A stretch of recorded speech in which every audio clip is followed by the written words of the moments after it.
Welcome back to Speak Up. I'm Ryan, your host, and today we're discussing something that can really transform your English learning journey: how to improve your English through podcasts. Now, I know a lot of you are busy, and it's hard to find time to sit down with a textbook or take formal classes. That's where podcasts come in. They're so flexible. You can listen while commuting, cooking, or even exercising. What I've noticed in my own experience is that podcasts give you access to real-world conversations, which makes learning much more natural and engaging. And today, we're going to show you exactly how to make the most out of this powerful tool. Thanks, Ryan. You're absolutely right. Podcasts are such an underrated tool for learning English. Hi, everyone. I'm Priya, and I've been teaching English for a while now. And I've seen how effective podcasts can be. What I love about using them is that you're learning without even realizing it. You hear real conversations, natural expressions, and how native speakers actually speak in everyday situations.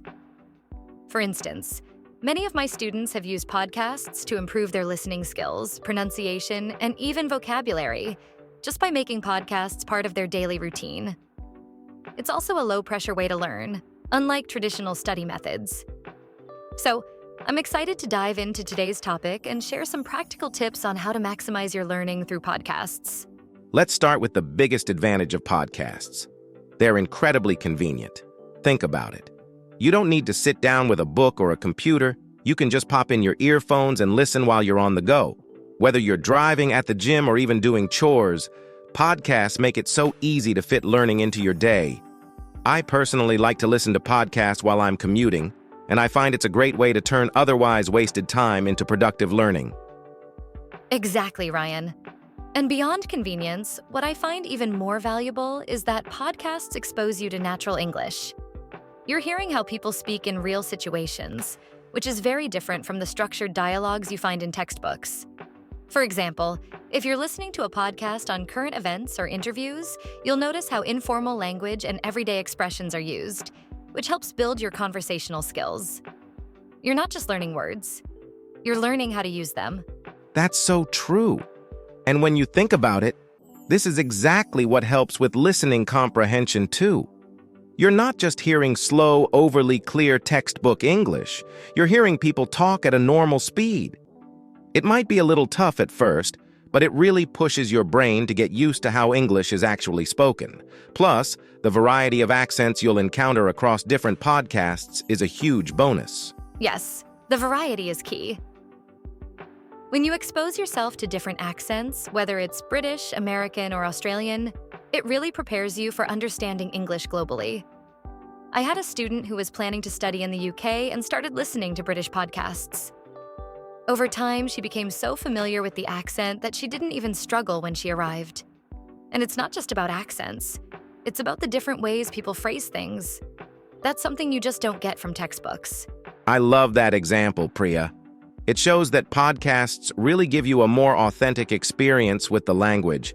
And here's another benefit. They're usually topic-based, which means you can choose podcasts that match your interests. If you love tech, sports, or even cooking, you can find podcasts on those topics. This makes learning much more enjoyable because you're engaging with content you're already passionate about, and at the same time, you're improving your English. Exactly, Ryan. That's the beauty of it. Learning through podcasts doesn't feel like a chore. When you're enjoying the content, it hardly feels like studying. And that's why they're so effective. You stay motivated because it's fun. I often recommend that my students start with something they love. If you're into fitness, listen to fitness podcasts. If you love movies, find ones that discuss films. You'll pick up new words and expressions effortlessly, just by listening to something you enjoy. Now let's talk about active listening, which is key when using podcasts to learn English. Passive listening, where the podcast is just playing in the background, won't help much. You need to really focus. One technique I use is to pause after hearing a new phrase or word, then repeat it out loud. This helps me remember it better and practice my pronunciation at the same time. For example, if I hear a sentence like "I'm gonna head out," I stop, repeat it, and focus on the way "going to" is shortened to "gonna." It's a small detail, but it's exactly what makes your English sound more natural. That's such a great point, Ryan. I tell my students the same thing. Pausing and repeating is a powerful way to improve pronunciation. Another thing you can do is shadowing, where you listen to a sentence and immediately try to say it along with the speaker. It might be a bit tricky at first, but over time, it trains your brain to mimic the rhythm and intonation of native speakers. For instance, if you're listening to a podcast interview, try shadowing the questions the host asks. This will help with both speaking and listening skills. I love the shadowing technique. It's something I use a lot when I'm trying to improve my own fluency. Another active listening strategy is to take notes while you listen. I know it sounds old-fashioned, but writing down new words or expressions helps solidify them in your mind. You can go back later and review them, or even try to use those words in your own conversations or writing. I sometimes jot down 3 new words from each episode and challenge myself to use them that week. Absolutely. Note-taking is a fantastic way to reinforce what you learn. And it doesn't have to be just words. You can write down full sentences or expressions that stand out to you. For example, if you hear the phrase, "It's raining cats and dogs," write it down, look it up if you're unsure, and try to use it in a conversation. It's a great way to expand your vocabulary and get comfortable with idiomatic expressions that you might not come across in regular study materials. Exactly. And here's another way to make active listening more effective. Ask yourself questions as you listen. If you hear a new word, ask yourself, what does that mean in this context? Or, how could I use that phrase in my own life? Engaging with the content like this forces you to think critically and retain more information. And don't worry if you don't understand everything at once. It's all part of the learning process. That's a great tip, Ryan. Asking questions keeps you actively engaged. And one last strategy I recommend is rewinding to replay parts that you didn't quite understand the first time. It's okay to listen to the same episode multiple times if needed. Each time you listen, you'll pick up more details and nuances. For example, if you're listening to a podcast on a new topic, the first time you might just get the gist, but the second time you'll start noticing the smaller details and advanced vocabulary. Choosing the right podcast is key, especially when you're just starting. If you pick something too advanced, it can feel overwhelming and you might get discouraged. For beginners, I recommend looking for podcasts that are specifically designed for English learners. These often feature slower speech and explanations of difficult vocabulary. One great example is The English We Speak by the BBC. It's a short podcast that focuses on useful phrases and expressions, breaking them down in a simple way. Exactly. That's a great suggestion, Ryan. Starting with learner-friendly content can help build your confidence. I always tell my students to pick podcasts that match their level, but also challenge them a little bit. If you're intermediate or advanced, you can start listening to regular podcasts that native speakers enjoy. For example, if you're interested in self-development, a podcast like The Tim Ferriss Show can be a great choice. The language might be more complex, but it's a fantastic way to immerse yourself in real English. Absolutely, Priya, and it's important to choose topics you're passionate about. If you love technology, listen to tech podcasts. If you're into movies, find film review podcasts. This way, even if the vocabulary is challenging, you'll stay motivated because you're genuinely interested in the content.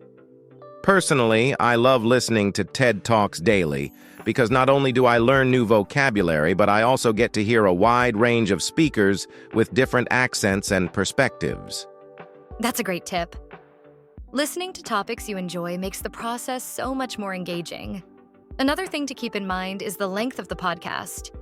If you're just starting, shorter podcasts, around 10 to 15 minutes, are perfect because they don't feel too overwhelming. As you become more comfortable, you can gradually move on to longer episodes. For example, Luke's English podcast is a bit longer, but it's conversational, which helps with listening to natural speech patterns. Right. And don't forget to consider the speed of speech. Some podcasts are naturally slower, which makes them easier to follow. But for advanced learners, it's good to challenge yourself with faster-paced podcasts or ones where people speak in different dialects. Like you mentioned earlier, Priya, it's all about exposing yourself to real-life speech, including regional accents and informal phrases.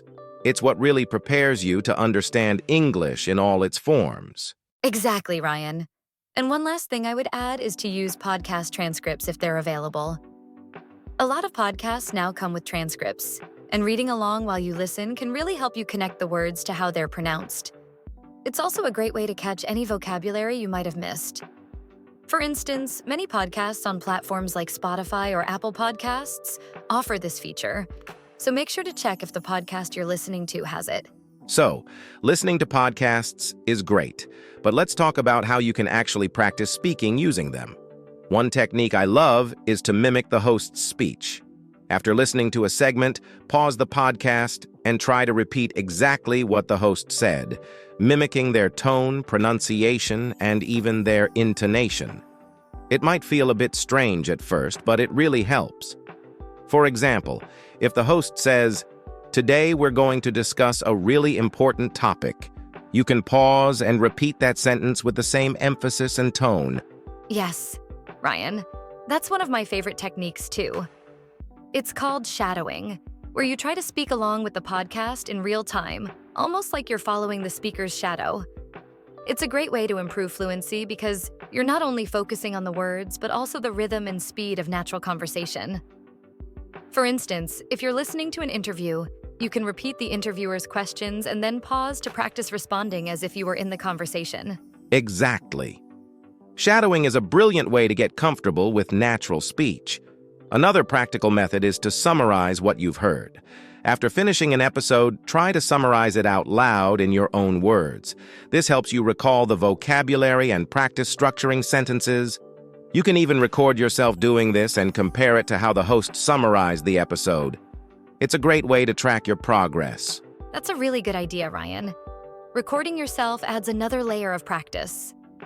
Also, try asking yourself questions after listening to the podcast. For example, if you've just listened to a podcast about technology, ask yourself, what are the key points? What new terms did I learn? Then answer them out loud. This not only helps with comprehension, but gives you a chance to practice speaking in a more structured way. Plus, it boosts your confidence when you hear yourself responding fluently. I like that approach, Priya. Asking yourself questions turns listening into an interactive experience. Another great exercise is to imagine you're part of the conversation. Let's say you're listening to a podcast where two people are discussing their favorite books. Pause the episode and add your own thoughts as if you were the third person in the conversation. For example, "I totally agree, that book had a great plot twist." It's a fun way to practice without any pressure. Exactly. Make it feel like a real conversation. And one last tip I'd recommend is to engage with the podcast community, if there is one. Many podcasts have social media pages or discussion groups where listeners can share their thoughts. You can join the conversation, comment, and practice writing or speaking about the episode. It's a great way to interact with other learners or even native speakers, and it makes your practice feel more real and social.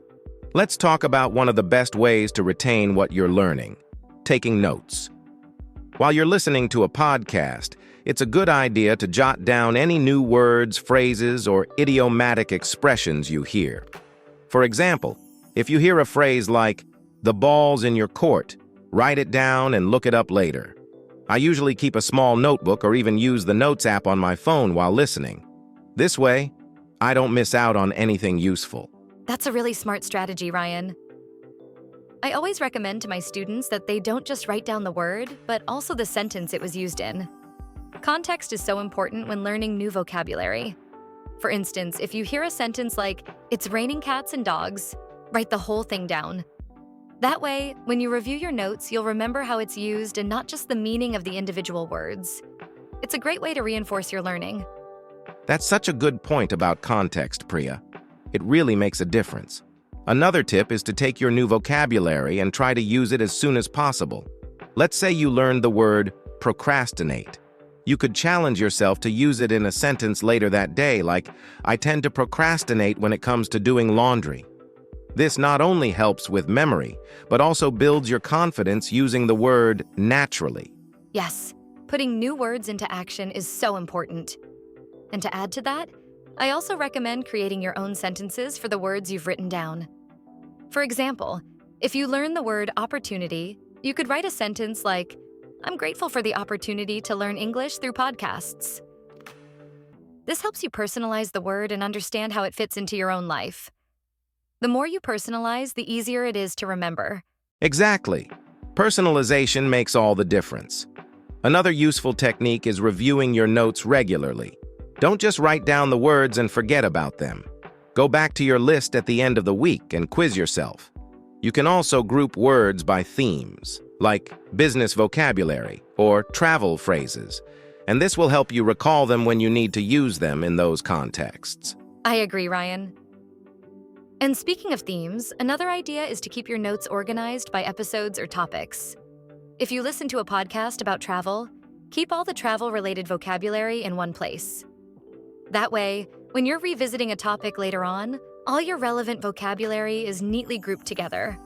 Plus, it helps when you want to review and prepare for specific situations, like if you're planning to travel and want to brush up on those phrases. In conclusion, improving your English through podcasts is a powerful and flexible tool. Focus on active listening, note-taking, and speaking practice to make the most of it. Stay consistent, enjoy the process, and you'll see progress over time.